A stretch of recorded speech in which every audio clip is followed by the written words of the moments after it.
My mom is a pianist, which was funny for a while. She taught elementary school music for 34 years. And I grew up going to visit her classroom, even into college. And one time I was visiting her class. She had a second grade group in there. And she was teaching them that song, 1, 2, buckle my shoe, 3, 4, shut the, classic.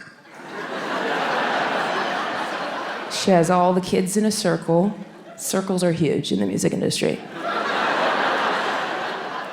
And she's having them finish, like 1, 2, 3, 4, 5, 6.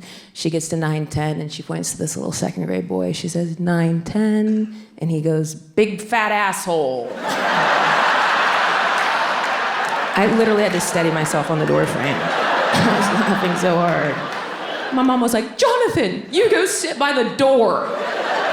I was like, not over here, he's killing. 9, 10, big fat asshole? It doesn't even rhyme. This kid's a genius. What was he just saving it up all day for Diane's class? And knowing that the worst that would happen to him was like, Jonathan, you go sit by the door. You're too young to be alone in the hallway, but you're out of the circle.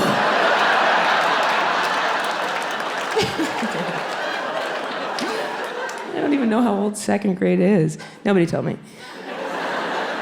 I'm just like, where did he get that? Was it a dare? I like to think he probably heard it at home or some version of it. But I have a wild imagination, so I like to think it was probably his mom saying it to his dad. You've been gone from 9 a.m. to 10 p.m., you big fat asshole. I could use a little help. Especially from 5 to 6 when you're probably out sucking dicks. Try to come home again at 3 or 4, I'm gonna shut the door in your big fat asshole face. Oh, Jonathan, I'm sorry you had to see that.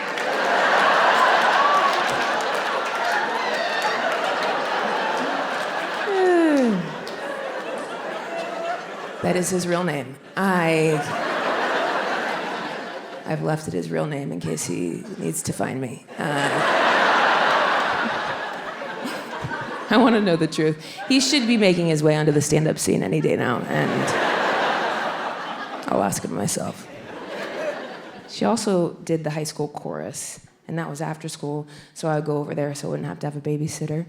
And she would have the chorus up on the risers, and I would be in the aisles doing cartwheels and back walkovers and splits and stuff, trying to get the high school boys' attention. I had crushes on all of them. They were up here singing their hearts out. It was hot. And I don't know, I was probably in like 3rd or 4th grade. You're a gymnast when you're young because you're unaware of the many ways that your neck can break. And there's a lot of benefits to being a gymnast. You're strong, you're flexible, the leotards and stuff. My mom used to describe my legs as tree trunks, which I tried to explain was damaging. But now I love it. Yeah, you could parkour off these babies. I'm probably gonna end up doing a open leg casket. So, chorus is up here. I'm in the aisles. I have a huge crush on this baritone named Tim. And my mom makes the mistake of letting Tim babysit for me. Very dangerous. For him, my love language is sexual harassment. Most of the time he spent babysitting me was just like stiff-arming the top of my head. While I was like, trying to touch his junk.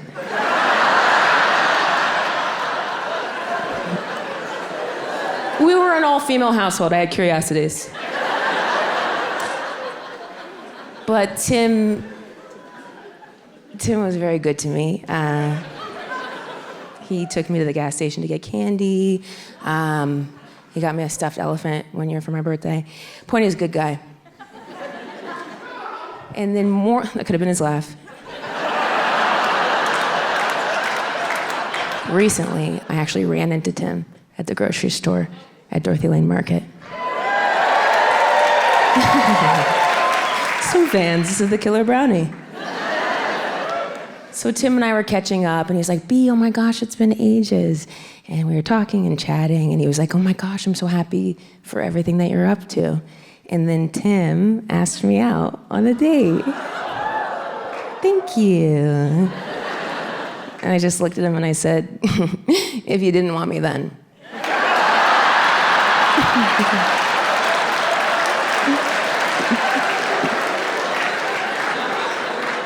Bit of a pedophile joke. I think it was fun.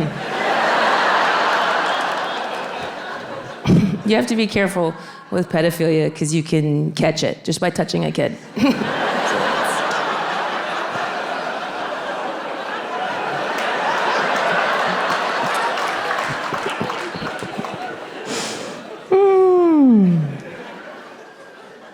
So we had guinea pigs growing up, and we kept them in our garage, and in the hot Ohio summers, they absolutely died in there. And my sister reminded me, we named one of the pigs Brownie, which in retrospect is extra sad. She was out there straight bacon at 375. And my mom felt awful, okay? So she let us give him a proper burial in the backyard. And me and my sisters took those hard-bodied pigs, not like ripped, but like rigor mortis hard, and we buried him in the easiest place to dig. We put him right in the sandbox. And then a couple of neighborhood dogs came along, snarfed him right up. It was a tragedy all around. And I really feel like it could have been avoided if we just had a dad.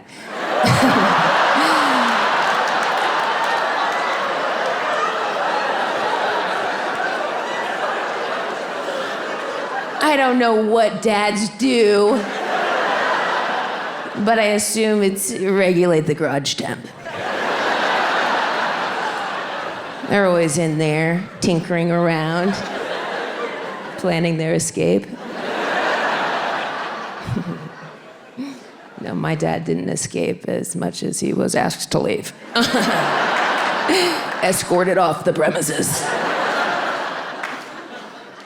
Some of you know this about my dad. When I was little, he moved down to Orlando, Florida to become an actor, which is not where you go.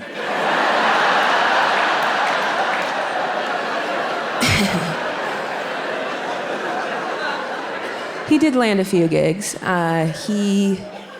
He was an extra in the television series of Swamp Thing. He was a truck driver in that, and that's it. And they took things into his own hands, started his own business, and now he's in the sign spinning biz. He calls it live roadside commercials or character directionals. He likes to devise a character and then present it to the cars. He's a leprechaun in front of this Irish pub called the Carryman, for example, and the rest of his characters are available on his website.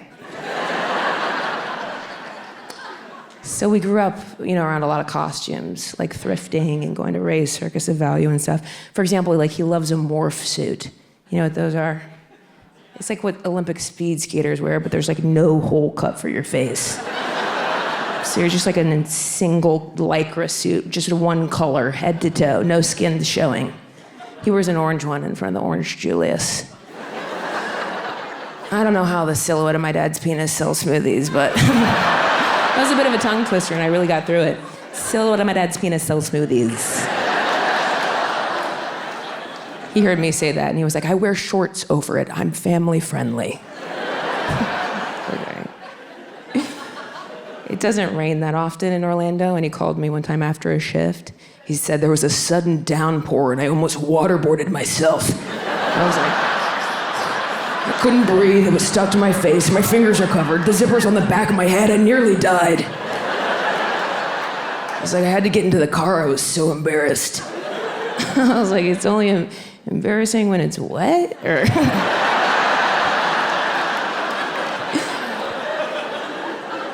Anyway, he made it out. So my sisters and I, we would have to leave our mom here in Dayton and go visit our dad as kids in Orlando because it was court ordered. And we didn't have a ton to do down there because we didn't go to school, so we couldn't make friends or anything like that. And all the neighbors were old or from Florida.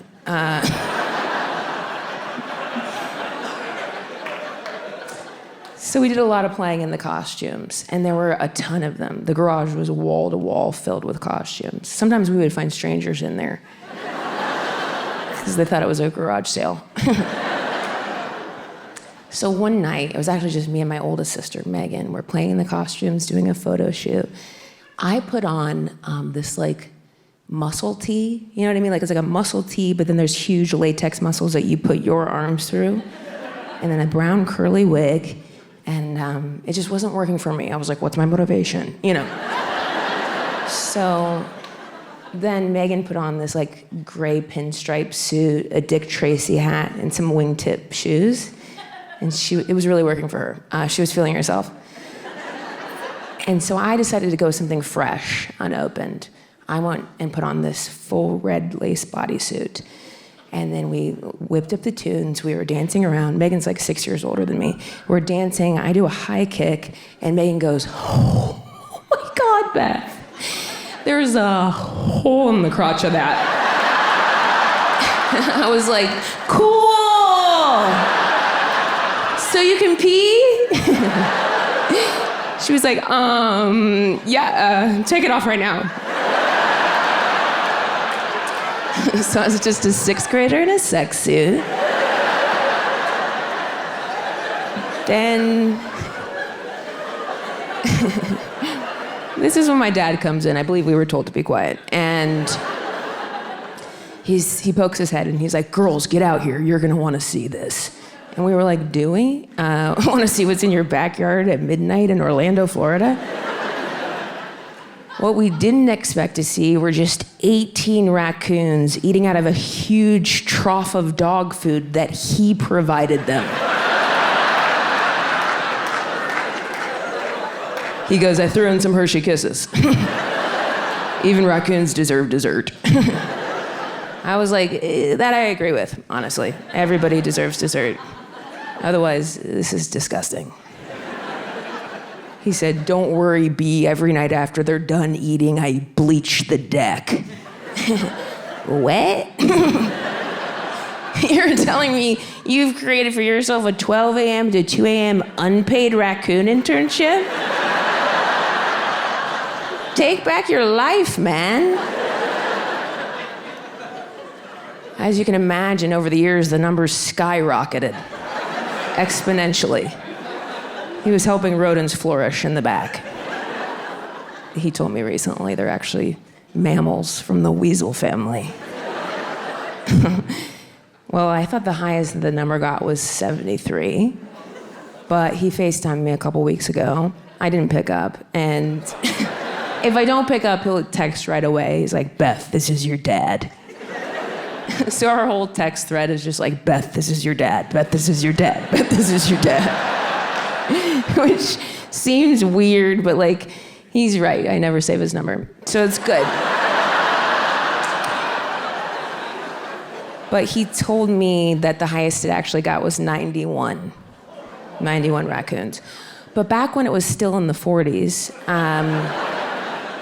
my sister decided to calculate how much he was spending on dog food per year because she was hoping to go to college. And apparently he was spending $4,000 a year on dog food. Didn't calculate the Hershey Kisses. Apparently those are marginal. He goes, "I know it's a problem. But on the off nights that I don't feed them, they take their long, skinny fingers, they pick up rocks from the rock garden, and they roll them up and down against my bedroom window until I come out and feed them."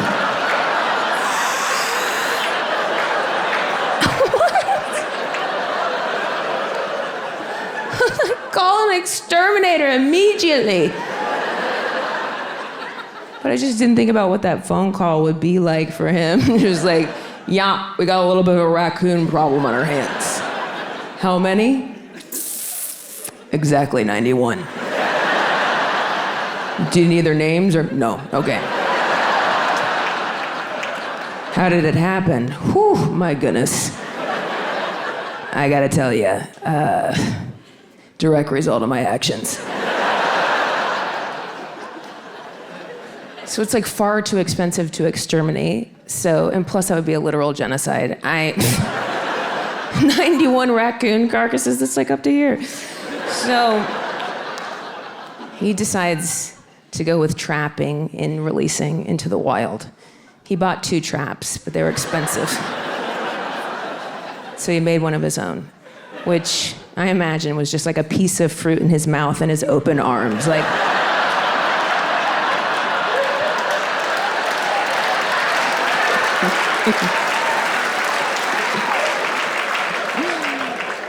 he was taking them one by one. He was releasing them into the wild, and he was very proud because it took so long, so he liked to update me. He's like, so far I've got 39 raccoons, 2 possums, and a black cat. There's still a bunch of them out there. Biggins.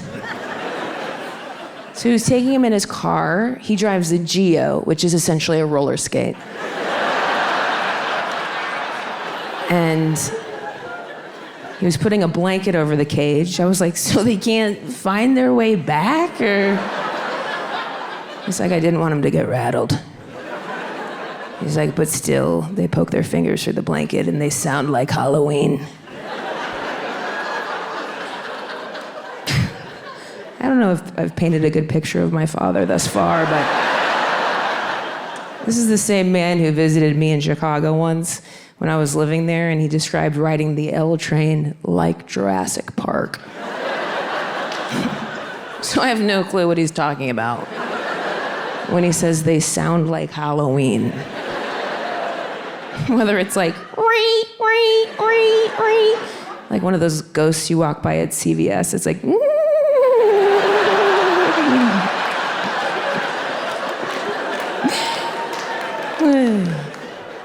he's like, did I tell you that one of them got out in the car? I was like, no, but it sounds like you do. Want to tell me? He's like, thankfully I was just outside the driveway, so I opened the back hatch, it hissed at me, and I drove off. I was like, been there. He was taking that, when he said releasing them into the wild, I thought he was just like taking them to his neighbor's trash cans, like one for you, one for you, one for you. But on that FaceTime, I did call him back, and he told me some news developed. He said, under the cover of night, I've been taking them over to the Carryman because there's a freshwater source.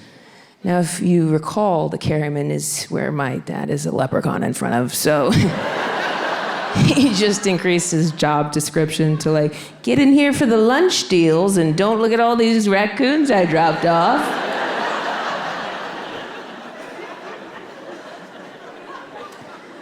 So he goes, I finally got down to the lead raccoon. And I walked him over there. I put his cage down in the grass, and I just was standing there in my swim trunks. I was like, are you baptizing them before they left? He's like, and Snorky walked right out of his cage. They don't always do. And he walked over to me, and with his bare hand, I'm like, what else would it be? Are you putting them in little outfits? Like, I'm gonna need the gloves back, my guy. And the top hat as well. Yeah. Thank you so much. Keep the cane, you're gonna need it. He goes, Snorky walked over to me, and with his bare hand, he went like this on my crock.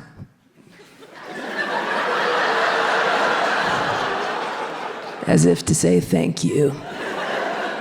I was like, yeah, or as if to be like, here's rabies, bitch. Thanks for ruining me and my closest 90 relatives' lives. You know what doesn't grow out here? Dog food and Hershey kisses. We're effed. Take me back.